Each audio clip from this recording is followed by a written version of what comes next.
Paz e graça, meus irmãos.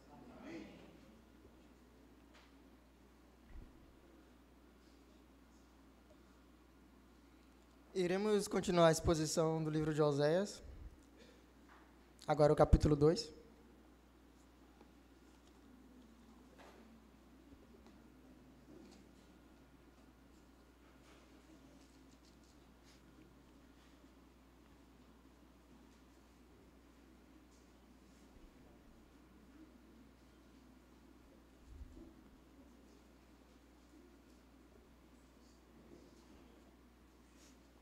Todos acharam? Ok.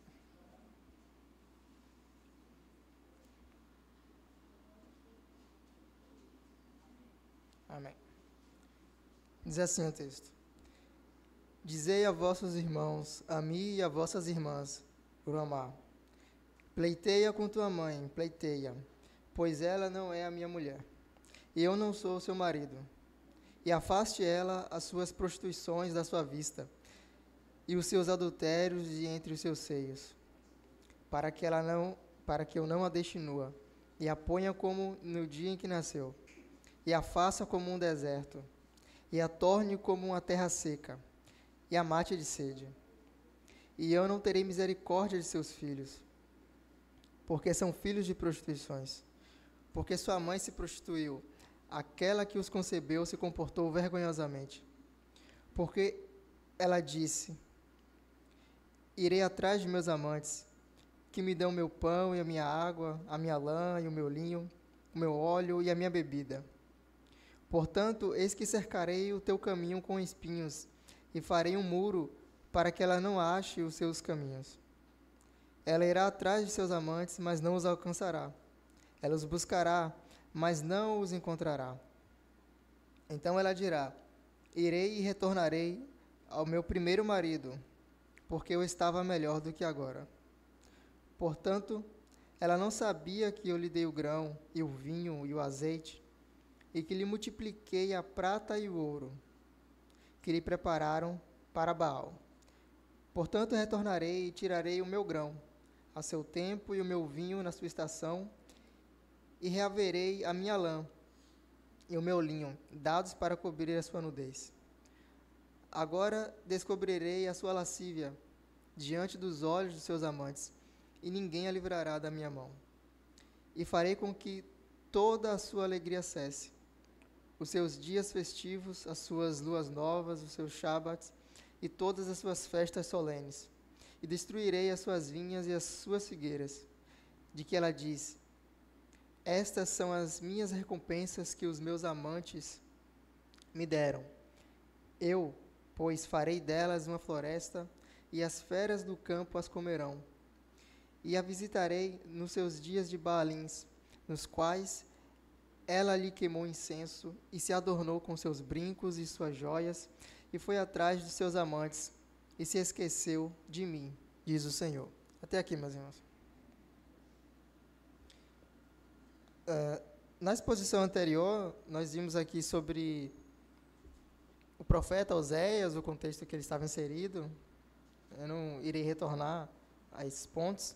Então, sabemos que ele estava pregando e profetizando ao reino de Israel. E vimos também que Deus o envia e o comissiona para que se case com uma prostituta, Gomer, filha de Diblaim, representando assim a nação de Israel, que estava em prostituição e idolatria. Vimos também que eles tiveram 3 filhos, ainda que 2 deles não, de fato, de Oséias, mas apenas um, o primeiro. E agora vamos ver a continuação dessa história. No verso 1, é dito assim: dizei a vossos irmãos, a mim e a vossas irmãos, Ruamá. Bom, no final dos versos do capítulo 1, vimos que Deus inicia agora mostrando sua misericórdia, após ele ter anunciado e pronunciado as maldições e juízos que iria derramar pelo nome de cada filho, ele vai falando. Ao final do texto, os versos 10 e 11, ele começa a a mostrar que ele iria sim restaurar Israel. E não só Israel, mas Judá também. Agora vemos no versículo 1 a continuação dessa promessa que se encerra no final do capítulo 1. Vemos no capítulo 2, no início, verso 1, a continuação dessa promessa de restauração que vimos no final nos versos finais do capítulo 1. Temos aqui uma restauração ainda em âmbito nacional. Vimos algumas promessas de Deus de restauração, mas aqui vemos uma restauração nacional. Por isso ele diz: dizei a vossos irmãos, ami. Se voltarmos ao capítulo anterior, vamos ver que um dos filhos de Gomer, esta mulher, o Senhor dá o nome, e manda Oséias dar o nome de Lo-ami, que significa não o meu povo, não é o meu povo. E agora, Deus, graciosamente, ele revoga essa sentença, e agora já chama de Ami, meu povo. Anteriormente, ele, na sua ira, ele os considera como não sendo um povo seu, mas agora ele retorna a promessa, ao pacto, relembra esse pacto e chama de novo o povo dele de Ami, meu povo. Também a vossas irmãs, Ruamá. Uma das filhas se chama Lo-ruamá, que significa sem favor, desfavorecida. E agora, de novo, graciosamente, Deus revoga essa punição, essa ira vindoura, e anuncia Ruamá, favor, graça, misericórdia para com o povo. Então, vemos aqui um aspecto de restauração da nação, uma restauração nacional sendo anunciada pelo Senhor. Só que no verso 2, ele segue e diz: pleiteia com tua mãe, pleiteia, pois ela não é minha mulher, e eu não sou seu marido, e afaste ela as suas prostituições da sua vista, e os seus adultérios de entre os seus seios. Acabamos de ver aqui Deus falando sobre uma restauração, que considerava eles novamente meu povo, Ruamá, favor, favorável, favorecido. Mas agora o verso 2 já começa de novo Deus apontando e cobrando os pecados da nação, e nesse caso aqui, falando dos pecados de Gomer, dessa prostituta.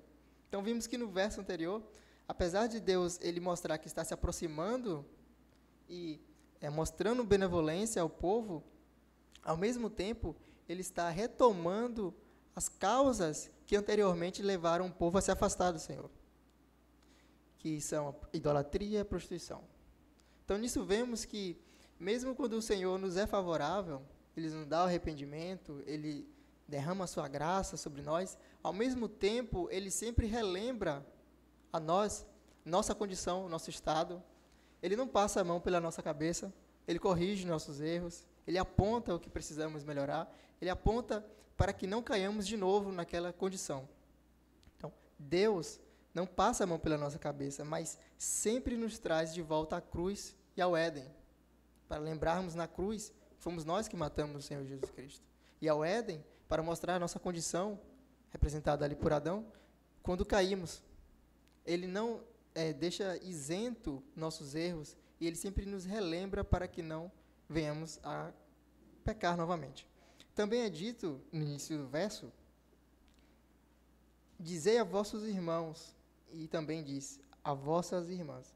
Vimos no capítulo anterior apenas 3 filhos, mas aqui vemos todos os nomes dos filhos, tanto o homem como a mulher, masculino e feminino, no plural. Isso aqui agora, vemos daí em diante, como não somente se tratando como os filhos de Gomer, da mulher de Oséias, mas se tratando aos filhos da nação de Israel, aos israelitas. E ele diz, para os israelitas, pleitear com a sua mãe, ou seja, a grande nação idólatra, a nação de Israel. Nesse sentido, é o mesmo que dizer para os israelitas se levantarem e denunciarem o pecado da nação, denunciarem a idolatria que a nação estava cometendo. E também vemos nesse sentido aqui que Deus, apesar de ele saber que a nação era idólatra, era corrompida, estava definhando, ao utilizar esses termos, é como se ele dividisse a responsabilidade e repartisse individualmente. Ou seja, cada pessoa da nação de Israel, e atualmente também em todas as nações, são responsáveis individualmente pelos seus atos. Naquele contexto, nós vimos que a nação estava definhando, estava se degradando, mas também devemos lembrar, por exemplo, do período do profeta Elias, quando estava igualmente em total apostasia diante do Senhor, e Elias, né, de seu momento ali de conflito e de tristeza, ele fala com Deus que só restou ele, mas Deus o lembra que tinha mantido 7.000, que ele não sabia, tinha guardado e mantido 7.000 que não se corromperam, que não se desviaram, que não voltaram seu coração aos ídolos. Nesse contexto aqui, não nos é dito claramente, mas ao que dá a entender é que poderia haver pessoas que poderiam se levantar e anunciar à nação de Israel, o seu estado atual. Então, mesmo a nação inteira sendo idólatra, estando em idolatria, a nação como um todo, individualmente, cada um estava num grau maior ou menor de erro e pecado. Então, caberia a essas pessoas que tivessem maior sensibilidade perceber e anunciar esses erros. Vemos aqui também, nesse mesmo verso, verso 2, e diz: eu não sou seu marido. Ela não é minha mulher e eu não sou seu marido. Vemos aqui ele anunciando agora, profeta, anunciando um divórcio, um futuro divórcio. Ele não anuncia um divórcio exatamente agora, que se divorciou, mas ele começa a anunciar que ele já não está mais tendo o mesmo sentimento que tinha anteriormente com Gomer. Então ele diz: eu não sou mais o seu marido, ela não é mais a minha mulher. E ele também explica o motivo dessa possibilidade de divórcio que ele está anunciando. Ele diz: afaste ela as suas prostituições da sua vista e os seus adultérios de entre seus seios.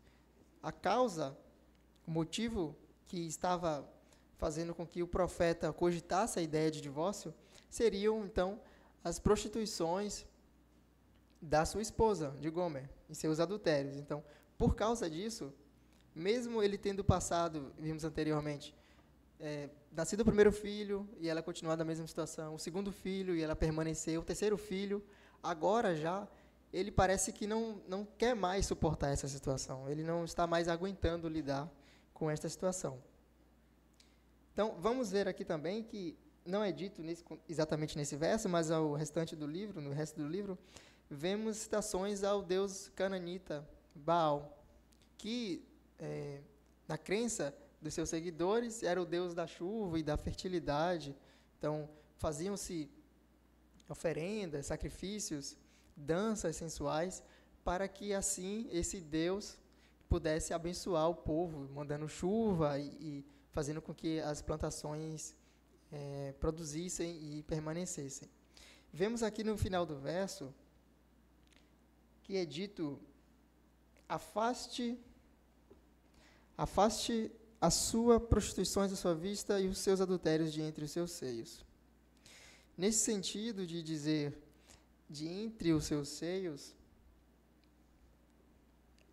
devemos lembrar que no mundo antigo, e ainda hoje, mas no mundo antigo, utilizava-se diversos apetrechos para sensualizar e para chamar a atenção. Ornamentos, joias, brincos, colares, anéis, pulseiras, etc. Então, ele está trazendo essa imagem, e ao que dá a entender, é algum objeto que esta mulher usava entre os seus seios, para frisar nos seios dela, ou para chamar a atenção, sensualizando.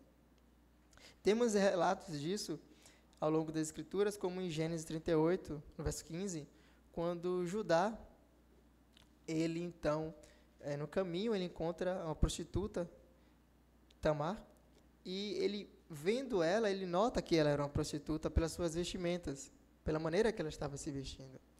Então, vemos que aqui há uma definição de que esta mulher, ela estava não somente se prostituindo e adulterando, mas ela já estava trazendo visualmente, exteriormente, sobre si, o estado interior dela. Também podemos aprender desse final desse verso que nós devemos evitar ao máximo assemelharmos com os filhos das trevas. Nós devemos evitar parecermos com os filhos da ira do Senhor. No verso 3, nos é dito: para que eu não a deixe nua e a ponha como no dia em que nasceu, e a faça como um deserto e a torne como uma terra seca, e a mate de sede. Então, no verso anterior, vimos ele anunciando que não mais era esposo dela, e ela não era mais sua mulher, um anúncio de divórcio. E vemos aqui ele ainda assim mostrando um pouco de misericórdia e de afeto para com ela, porque ele anunciou a situação anterior e diz: para que eu não. Significando o quê? Ao ele chamar os filhos para falar com a mãe, os filhos falar com a mãe, denunciar o que ela estava fazendo, era para que ele não fizesse isso. Ou seja, até nesse sentido, o profeta aqui, e o próprio Deus também, ele está mostrando as consequências futuras, chamando pessoas a denunciar essas consequências, para que isso não aconteça, para que ele não derrame a sua ira, para que esse divórcio, essa separação cabal com o Senhor não ocorra. Então, vemos que essas declarações de Oséias são para que, talvez, porventura, os filhos conseguissem convencer a sua mãe do caminho que ela estava, e assim ela pudesse retornar, e não acontecesse nada disso. Então, vemos nesse sentido aqui. O verso 4 nos é dito: e eu não terei misericórdia de seus filhos, porque são filhos de prostituições. Vimos agora há pouco ele chamando os filhos para falar com a mãe. Mas agora vemos também os filhos, ele falando que não terá misericórdia de seus filhos.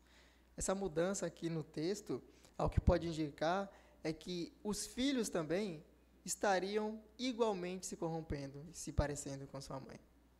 À medida que o tempo passasse, à medida que essas crianças iriam crescendo, eles estavam também imitando os comportamentos idólatras e pagãos da sua mãe.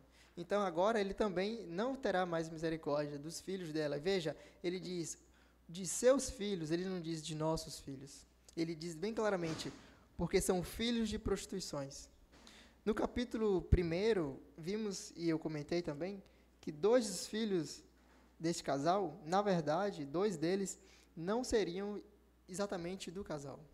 Apenas o primeiro. E os outros 2, filhos dos adultérios e prostituições de Gomer.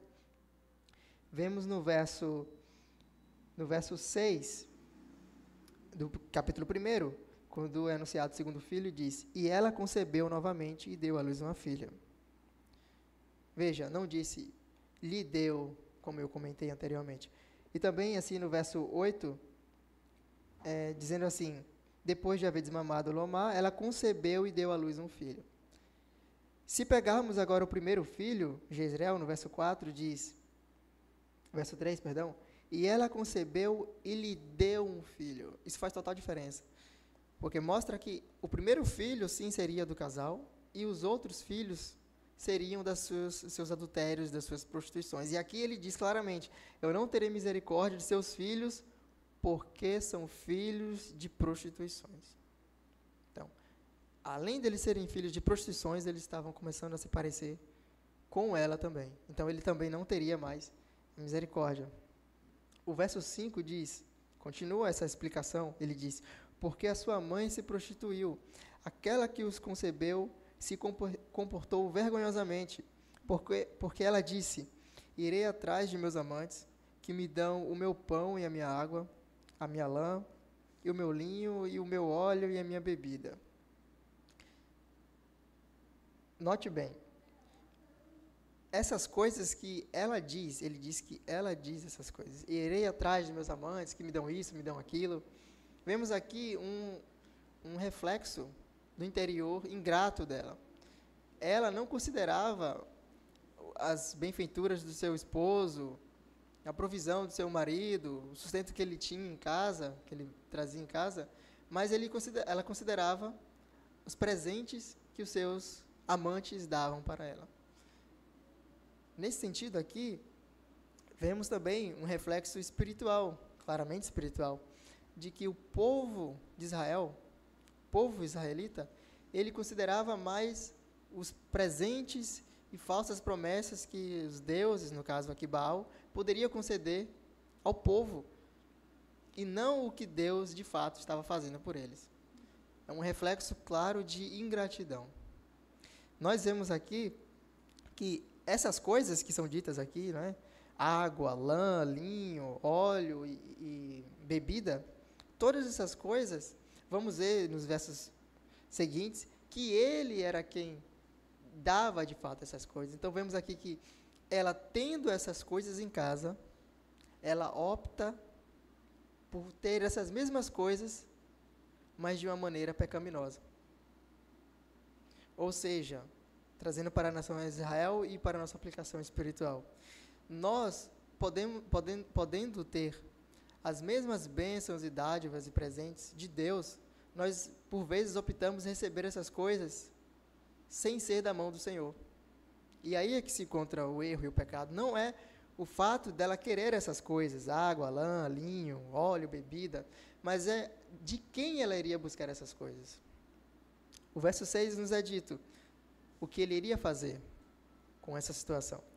Portanto, eis que cercarei o teu caminho com espinhos e farei um muro para que ela não ache os seus amantes. Então vemos aqui que a atitude do profeta, diante dessa declaração dela, de buscar o seu amante, seus amantes, é que ele iria fazer algo de fato. Ele iria tentar impedir que ela conseguisse chegar aos seus amantes. Ele iria agora tentar impedir que ela chegasse aos seus amantes.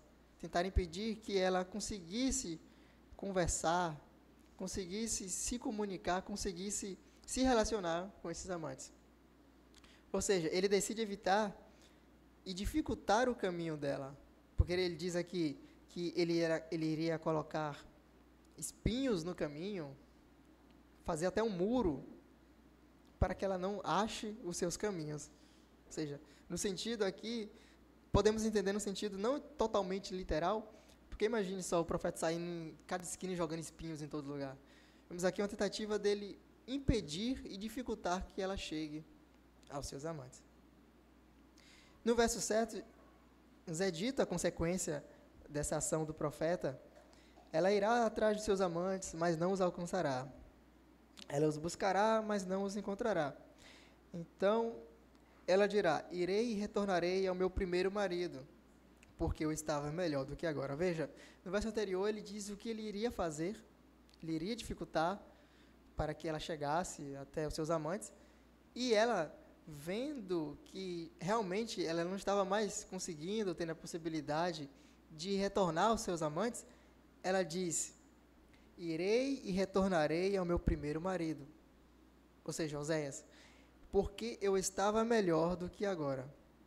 Vemos que de fato ele conseguiria aqui impedir com que ela fosse aos seus amantes, que ela se relacionasse com eles, adulterasse, se prostituísse, e ela retorna e fica lá com Oséias. Mas aqui nós vemos que esse retorno, essa volta para o seu esposo, não era de fato um retorno e uma volta sincera. Ela não retorna e volta sinceramente, com o coração arrependido, porque ela caiu em si, como até lembra a passagem que fala do jovem que saiu, tinha tudo, saiu, abandonou seu pai, saiu pelo mundo, gastou todas as coisas, e depois diz assim: e caindo em si, ele lembrou de seu pai, que tinha isso, aquilo, ele retorna. Aqui não é dito esse caindo em si, mas diz que ela, irei e retornarei. Lembra também dessa passagem, mas aqui, nesse caso, nós não vemos esse arrependimento no coração dela. Nós vemos aqui um interesse. Ela diz o porquê ela vai retornar ao primeiro marido. Ela diz que retornarei porque eu estava melhor do que agora. Ou seja, ela percebeu que ao ir para tentar buscar os seus amantes e não estava mais conseguindo como antes, muito provavelmente ela não estava mais conseguindo se relacionar com a quantidade de homens, por exemplo, que ela se relacionava anteriormente. Ela vendo que não estava mais tendo êxito nisso, ela retorna por interesse. Ela fala: eu vou voltar porque ele irá me manter, porque eu estava melhor antes, porque ele me dava mais coisas do que eu estou recebendo agora. Então ela retorna com esse tipo de sentimento. E no verso 8, nós vamos ver agora a decisão, digamos assim, final do profeta diante de tudo isso. Essas chances, essas possibilidades que ele tem dado a ela. O verso 8 nos é dito: portanto, ela não sabia que eu lhe dei o grão, e o vinho, e o azeite, e que lhe multipliquei a prata e o ouro, que eles prepararam para Baal. Ou seja, como anunciado anteriormente, ela considerava essas coisas de seus amantes, mas não percebia que quem dava essas coisas, já dava essas coisas para ela, era seu próprio marido. Ela não considerava isso. E ele retoma aqui, e como se ele revogasse para si essas qualificações dele como provedor. Ela não sabia que eu dei o grão, o azeite, o vinho, multipliquei. E ele diz que ela utilizou, infelizmente, todas essas coisas, para Baal, sacrificar a Baal, sacrificar aos ídolos. Então, essas bênçãos, essas benesses aqui, ela estava utilizando para idolatria. Como eu disse anteriormente, essas coisas não eram um pecado em si, mas a fonte que ela buscava e o que ela fazia com essas coisas era o pecado. Ela estava buscando não do seu esposo, mas dos seus amantes. Israel estava buscando não do Senhor, mas dos ídolos, e estava utilizando para a idolatria. Então, vemos no verso 9, ainda a conclusão que Oséias chegou, posição final dele. Ele diz: portanto, retornarei, e tirarei o meu grão a seu tempo, o meu vinho na sua estação, e reaverei a minha lã e o meu linho, dados para cobrir a sua nudez. Vemos aqui agora que ele anunciou as coisas que ele tinha dado para ela, e agora, daí em diante, vamos ver nos versos seguintes, que ele vai retirar todas as coisas que ele tinha dado para sua esposa. Então, vemos aqui, agora, de fato, uma declaração de divórcio. Anteriormente, estávamos vendo ele anunciando o que poderia acontecer, anunciando esse divórcio. Mas agora vemos, de fato, um divórcio. Vemos ele rompendo, de fato, com esta mulher. Vemos ele, de fato, agora não querendo mais ter relações e tirando todas as coisas boas que ele provinha para ela. Então, no verso 10, continua e diz: e agora descobrirei a sua lascívia diante dos olhos dos seus amantes, e ninguém a livrará da minha mão. A ideia aqui de descobrir a lascívia literalmente significaria retirar suas vestes, seus panos, suas roupas, seus trajes, que impediam que ela ficasse exposta ao calor, ao vento, né, ao frio. Então, seria despila, tirar qualquer tipo de proteção, cobertura. Nesse sentido, lembramos também de alguns textos, como Ezequiel 16, que nos é dito como o Senhor encontrou Israel. Nos é dito no capítulo 16 de Ezequiel, que ele encontra Israel como uma criança suja, jogada no chão, nua inclusive, que ele vai, pega, limpa, põe roupa, põe vestes, traz para si, ama. Vemos aqui que é como se o Senhor fosse retornar, fazer com que esse povo voltasse para esse mesmo estado que ele encontrou. Então, e ninguém o livrará da minha mão. Ele dá uma ênfase aqui, e ninguém a livrará da minha mão. Nesse sentido aqui, poderíamos dizer que Deus mesmo, ele fala isso diversas vezes nas Escrituras, com o sentido de que ninguém vai poder impedir isso. Ninguém iria impedir essa decisão que o profeta tomou.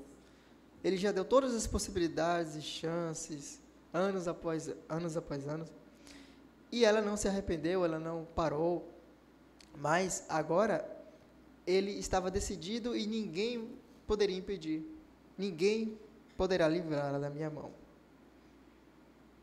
No verso 11, 12 e 13, irei ler e comentar aqui brevemente. E farei com que toda a sua alegria cesse, os seus dias festivos, as suas luas novas, os seus shabbats e todas as suas festas solenes, e destruirei as suas vinhas e as suas figueiras, de que ela diz: estas são as minhas recompensas que os meus amantes me deram. Eu, pois, farei delas uma floresta, e as feras do campo a comerão. Eu a visitarei nos dias de Baalins, nos seus dias de Baalins, nos quais ela lhes queimou incenso e se adornou com seus brincos e suas joias, e foi atrás de seus amantes, e se esqueceu de mim, diz o Senhor.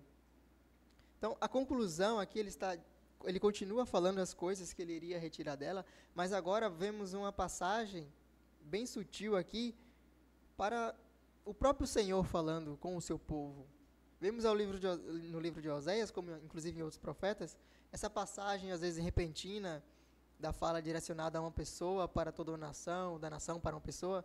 Nesse caso, é o que indica, e no final do verso 13, deixa claro quando diz o Senhor, que essas coisas agora lidas estava sendo relacionada ao povo de Israel, a nação idólatra e prostituta de Israel, que ele iria acessar todo tipo de alegria, os seus Shabbats, as suas festas solenes, os seus eventos, as suas cerimônias, as recompensas que ele tinha derramado, ele iria acessar por conta desse mau comportamento. Lembremos, a mulher de Oséias está aqui representando e ilustrando a nação de Israel. Então, Deus está anunciando agora que estava definitivamente rompendo com Israel. Estava em divórcio com a nação de Israel, com a sua esposa.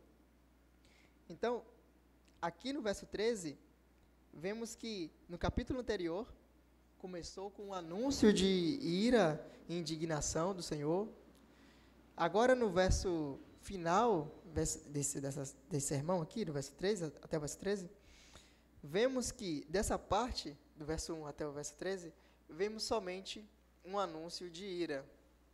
Eu comentei anteriormente também que o livro de Oséias vemos sempre esse padrão, um anúncio de ira e um anúncio de restauração, anúncio de ira e anúncio de restauração. Até essa parte que nós lemos e vimos aqui, Deus está anunciando a ira ao povo. No verso 14 até o 23, vamos ver Deus anunciando novamente a sua graça. Ele não mais considerando essas coisas. No verso 14 nos é dito dessa maneira: portanto, eis que eu a atrairei, e a levarei para o deserto, e lhe falarei com carinho. Veja, depois de tantas coisas que aconteceram aqui, novamente o Senhor iria se voltar para o seu povo, perdoar o seu povo e falar com carinho com o seu povo. Mas aqui vamos concluir, eu não vou falar do verso 14 em diante, apenas foram esses 13 versos. Eu gostaria aqui de fazer algumas aplicações práticas para as nossas vidas. A primeira é: Deus tem prometido que irá nos restaurar e que terá misericórdia de nós, o seu povo. Devemos agradecê-lo pelo seu infinito e bondoso favor. Temos certeza de que ele é fiel e justo para nos perdoar e nos purificar de todo o pecado. A segunda aplicação é: aprendemos que é o Senhor quem vem nos alcançar. Ele quem anuncia o perdão e a ira. Que não tardemos a atendê-lo e arrependermos-nos para que ele não derrame a santa e justa ira sobre nós. Vimos aqui que ele deu todas as chances para Israel e o profeta para a sua esposa, mas ela não mudava, ela não se arrependia. Então, de fato, ele consome a sua ira. Terceira aplicação: ao nos reaproximarmos do Senhor, não devemos fazer como a esposa de Oséias e como o povo de Israel, por interesse. Deus sempre está pronto e disposto para nos abençoar, mas devemos buscá-lo por quem Ele é. Por isso, Jesus disse: buscai em primeiro lugar o reino de Deus e a sua justiça, e as demais coisas vos serão acrescentadas. Vemos aqui, nesse terceiro ponto, que ela voltou para o profeta, mas agora o profeta também não queria mais ela, porque ela não voltou com sinceridade. Ela não se arrependeu, ela voltou pelas coisas que o profeta, seu esposo, dava para ela. E isso é contrário ao que as Escrituras nos ensinam e ao que Jesus nos ensinou nesses versos. Buscar em primeiro lugar o reino de Deus e a sua justiça, e as demais coisas vos serão acrescentadas. Amém. Vamos fazer uma oração para que o Senhor aplique a sua palavra nos nossos corações. Senhor Deus e eterno Pai bondoso, nós te agradecemos pelas tuas escrituras, Pai. Pela tua palavra, pela tua exortação, pela tua correção, pelos anos e anos que o Senhor tem nos dado para que venhamos nos arrepender, mudar os nossos caminhos e reaprender, Pai, contigo, todos os dias. Que o Senhor faça com que nosso coração se volte para ti sinceramente, e não por interesse, mas que venhamos adorá-lo à medida que conheçamos, Pai. E que o Senhor igualmente, Pai, nos lembre que o Senhor é poderoso para nos perdoar, que nós venhamos perdoar o perdão que o Senhor já nos perdoou, Pai. Que nós não venhamos, como o Senhor nos tem dito nessa palavra, que os nossos pecados o Senhor não se lembrará mais, mas os tem lançado no mar do esquecimento. Nós queremos, Pai, te pedir que o Senhor aplique a tua palavra em nós. E que o Senhor nos ajude e nos guarde. Em nome do teu Filho amado, Jesus Cristo. Amém.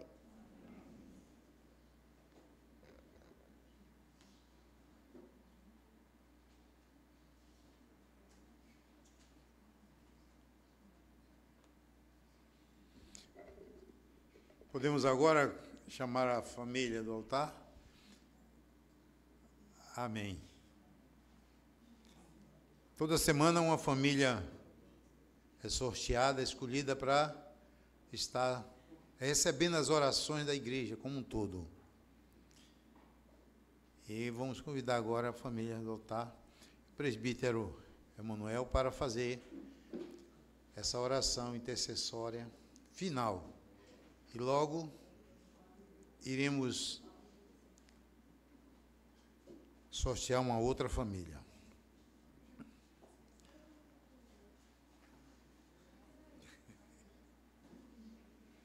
Graça de Deus na vida da irmã Leda, vida de Marluce, das meninas, de Dani, de Stephanie, de Gabi, de Arthur, de Dinho, que não está aqui, mas que a igreja continue orando por Linaldo. No nosso coração, sempre Dinho, né, Raimunda? Dinho, não esquecer de orar por Dinho. Vamos interceder. A igreja de pé. Se os irmãos quiserem levantar